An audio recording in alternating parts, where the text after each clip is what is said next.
Hello everyone, अस्सलाम वालेकुम। I am Abdullah and you are watching English with Abdullah.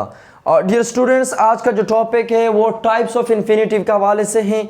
जिस तरह एक लेक्चर में ऑलरेडी अपलोड कर चुका हूँ इन्फिनेटिव के हवाले से कि इन्फिनेटिव क्या है, इन्फिनेटिव एज ए सब्जेक्ट किस तरह इस्तेमाल होता है, इन्फिनेटिव एज एन ऑब्जेक्ट किस तरह इस्तेमाल होता है, इन्फिनेटिव का काम क्या होता है, तो बहुत डिटेल से था वो वीडियो। अगर आप लोगों ने नहीं देखा, आप फर्स्ट टाइम इसको देख रहे हैं तो काइंडली उसका विजिट करें, ज़रूर देखें उस वीडियो को ताकि थोड़ा सा आइडिया मिल जाए आपको।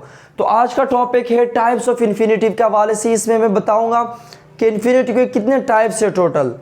जिस तरह यहाँ पे मैंने लिखा है कि continuous infinitive, bare infinitive, perfect infinitive, full infinitive. तो जिस तरह मैं ऑलरेडी पहले भी बता चुका हूँ कि मैं जो भी वीडियो बनाता हूँ बिल्कुल डिटेल से बनाता हूँ, एक एक चीज़ को मैं डिटेल से, मेरी कोशिश होती है कि एक एक चीज़ को मैं डिटेल से क्लियर करूं। तो आज का टॉपिक है टाइप्स ऑफ इन्फिनेटिव के हवाले से। इसमें मैं बताऊंगा कि कॉन्टिन्यूअस इन्फिनेटिव किसे कहते हैं, bare infinitive, perfect infinitive, full infinitive. तो आप लोग भी इसको समझे। ज़्यादातर लोग ऐसे होते हैं जिनको बस इन्फिनेटिव का पता होता है कि 2 + 1 बस जस्ट इन्फिनेटिव। हालांकि ऐसा नहीं है, इन्फिनेटिव के बहुत सारे टाइप्स हैं, जिसमें एक आता है continuous infinitive, bare infinitive, perfect infinitive and full infinitive. तो अब एक एक को अब जानने की कोशिश करते हैं। तो थोड़ा क्लू देता हूँ इन्फिनेटिव के हवाले से। याद रखें इन्फिनेटिव किसे कहते हैं, 2 + v1, मतलब जब 2 हो, 2 के साथ वर्ब की फर्स्ट फॉर्म हो तो उसे हम इन्फिनेटिव कहते हैं। और इसका काम क्या होता है, एज ए सब्जेक्ट काम कर रहा होता है, एज ए नाउन काम कर रहा होता है सेंटेंस के अंदर। तो ये हमारे पास इन्फिनेटिव है। तो ऑलरेडी मैं बता चुका हूँ, इसके ऊपर मैं एक लेक्चर अपलोड कर चुका हूँ ऑलरेडी। तो आज के लेक्चर में जो टाइप्स ऑफ इन्फिनेटिव हैं, इसमें जो फर्स्ट टाइप है जिसको कहते हैं कॉन्टिन्यूअस इन्फिनेटिव। अब इसके ऊपर मैं बात करूंगा कि कॉन्टिन्यूअस इन्फिनेटिव असल में किसे कहते हैं।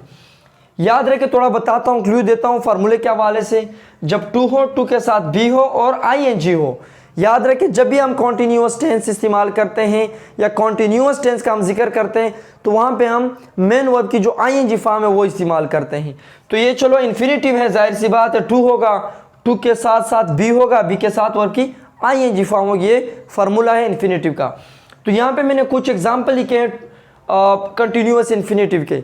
हाँ, एक और बात भी मैं आपको बताता चलो कि ये कंटिन्यूअस इन्फिनेटिव जो हमारे पास होता है, ये कुछ मखसूस वर्ड्स होते हैं जो उस अपने साथ एक कंटिन्यूअस इन्फिनेटिव की ज़रूरत होती है। वहाँ पे वो खुद उनको नीड कर रहा होता है, उनकी ज़रूरत होती है वहाँ पे, तो वहाँ पे हम इसको इस्तेमाल करते हैं। तो यहाँ पे मैंने कुछ लिखा, he is said to be lying, he is said to be lying. अब यहाँ पे क्या क्या मतलब है कि ऐसे कहा जाता है कि वो झूठ बोल रहा है, ऐसा कहा जाता है कि वो झूठ बोल रहा है। He is said to be lying. या अगर मैं कहूँ कि यू आर सेड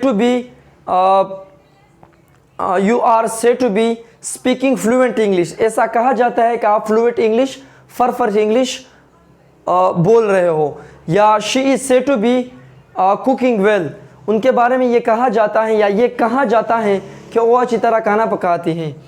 तो ये हमारे पास क्या है, ये एक वर्ड है इज सेड टू बी, जिसका मतलब है कहा जाता है। तो यहाँ पे एक किसी तरह बिलीव्ड भी है कि you are believed to be cheating on him, ऐसे कहा जाता है कि वो आपको धोखा दे रहा है। यू आर बिलीव्ड, ऐसे कहा जाता है to be cheating on him, कि वो उनको धोखा दे रहा है। जिस तरह यहाँ पे मैंने लिखा है कि यू आर बिलीव्ड, मतलब आपके बारे में इस तरह जो है माना जाता है, ये कहा जाता है, ये माना जाता है, to be cheating on him, कि वो उनको धोखा दे रहा है। अब इसी तरह एक वर्ड है जिसको क्लेम कहते हैं, तो क्लेम को भी हम इस सेंस में इस्तेमाल करते हैं। He claims to be speaking fluent English, claim का मतलब है दावा करना। He claims to be speaking fluent English, वो दावा करता है कि वो फ्लुएंट इंग्लिश बोल रहा है। He claims to be speaking fluent English. या आई क्लेम्ड, क्लेम को आप पास में भी लेके जा सकते हो। I claimed to B